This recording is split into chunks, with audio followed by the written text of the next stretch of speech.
Kozhikode കൊടുവള്ളിയിൽ MDMA-യുമായി doctor പിടിയിൽ. 15 gram MDMA-യുമായി Palakkad സ്വദേശി വിഷ്ണു രാജാണ് പിടിയിലായിരിക്കുന്നത്.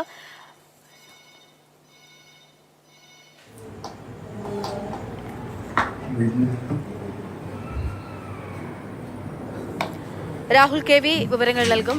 രാഹുൽ, പറയൂ വിശദാംശങ്ങൾ. അക്ഷയ, സംസ്ഥാനത്തേക്ക് ലഹരിമരുന്നിന്റെ ഒഴുക്കാണ്.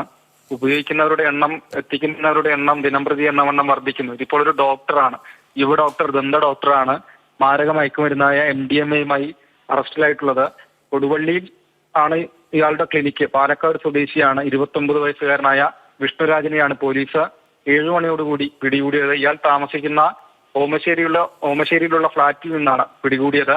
കൊടുവള്ളിയിലെ കരുവമ്പോയിൽ എന്ന സ്ഥലത്ത് ഇനായത്ത് എന്ന പേരിൽ ദന്താശുപത്രി നടത്തുകയാണ്, ക്ലിനിക്ക് നടത്തുകയാണ് ഇയാൾ. 2016 മുതൽ മണാശ്ശേരിയിലുള്ള മെഡിക്കൽ കോളേജിൽ പഠിച്ച് ബിരുദം നേടിയതിനു ശേഷം ഇവിടെ ക്ലിനിക്ക് നടത്തി വരികയാണ്.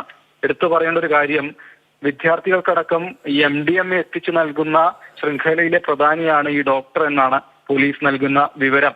കോഴിക്കോടും മലപ്പുറത്തുള്ള മൊത്ത വിതരണക്കാരിൽ നിന്നാണ് ഇയാൾ മയക്കുമരുന്ന് കൊണ്ടുവരുന്നത്. ഒപ്പം തന്നെ ബംഗളൂരുവിൽ നിന്നും ലഹരി മരുന്ന് എത്തിക്കാറുണ്ടെന്ന വിവരം കൂടി പോലീസ് പങ്കുവെക്കുന്നുണ്ട്.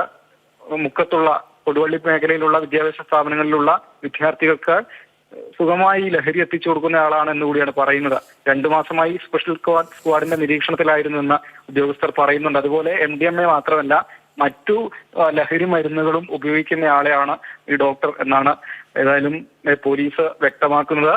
അങ്ങനെ ഒരു യുവ ഡോക്ടർ, 29 വയസ്സുകാരനാണ് 15 ഗ്രാം MDMA-യുമായി താമസ സ്ഥലത്ത് നിന്നിപ്പോൾ പിടിയിലായിട്ടുള്ളത്. അക്ഷയ, ഈ രാസലഹരിയുടെ ഒഴുക്ക് അത് നിർബാധം തുടരുകയാണ് സംസ്ഥാനത്തേക്കെന്ന് തന്നെ വേണം പറയാൻ. നമ്മൾ കാസർഗോഡ് ഇന്ന് കണ്ടു, 10ാം ക്ലാസ്സുകാർക്ക് കഞ്ചാവ് എത്തിച്ചു കൊടുക്കുന്ന 34-കാരൻ ഇവിടെ ഇതാ MDMA-യുമായി പിടിയിലായിരിക്കുന്നത് ഒരു ഡോക്ടറാണ്. വിഷ്ണുരാജാണ് പ്രതി.